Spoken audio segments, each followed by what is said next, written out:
Is it a surprise to anyone that the US supports the Israeli government occupying the West Bank and arming and funding Israeli settlers to go out and kill Palestinians to take their land and the West Bank? Like, that is terrorism, yet the United States does not want to classify it as that. Tensions between the U.S. and Israel over the direction of the war in Gaza have been put aside today.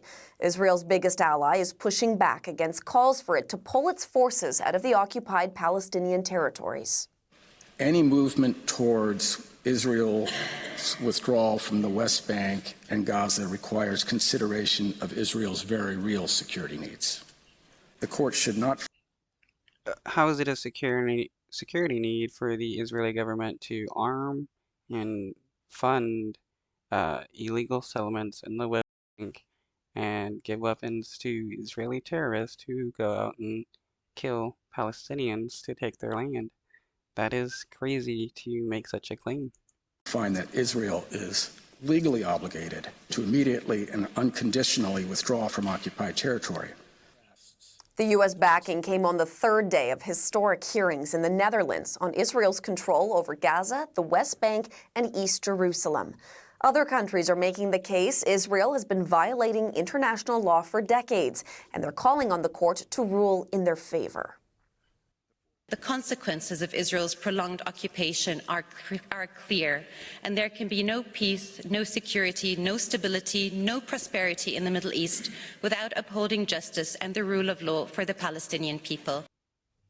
Journalist Alex Yeah, the Palestinians deserve to have the rule of law work for them just as much as the Israeli government. Uh, it is insane how people want to view the Palestinian people like they're um, have no rights or anything like that, and that the Israeli government get to oppress the Palestinians as much as the Israeli government wants to. Cadier is in Brussels and has more on today's proceedings. Well, the International Court of Justice in The Hague heard from the United States, from Richard Vizek. He's the U.S. State Department's legal advisor, making the case defending Israel's actions over these past 5 decades. That case made by the United States is one of Israeli security, of Israeli self-defense, making the point that actually Israel could not relinquish control and security control over Palestinian lands so long as there is a threat to Israeli people, the Israeli population, and the security of the state of Israel. Now, it's fair to say that. So, does that mean the Palestinian people get the right to self-defense if the Israeli government does as well? I mean, why shouldn't Palestinians have the right to self-defense and security? So, I mean, why is it uh like why is there this double standard between the two groups of people?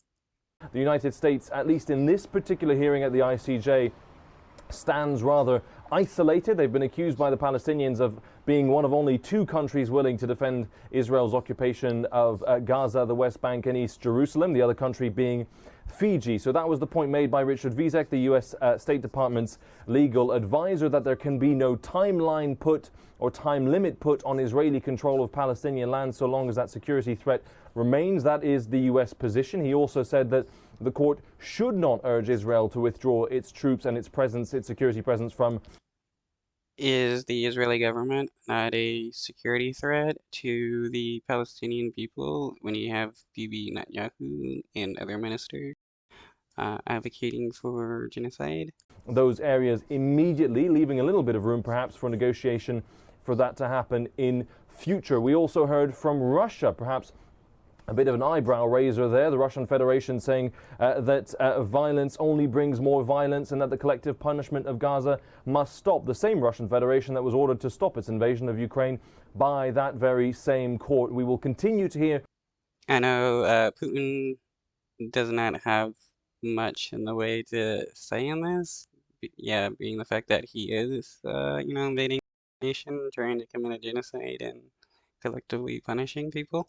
From other contributions, in the next couple of days we will hear from large parts of the Arab world, including Jordan. We will hear from China to see what their representation has to say about this. But across the board it has been harshly critical of Israel. Now this will lead to an advisory opinion by the ICJ, a non-legally binding opinion by the ICJ, which Israel can choose to ignore.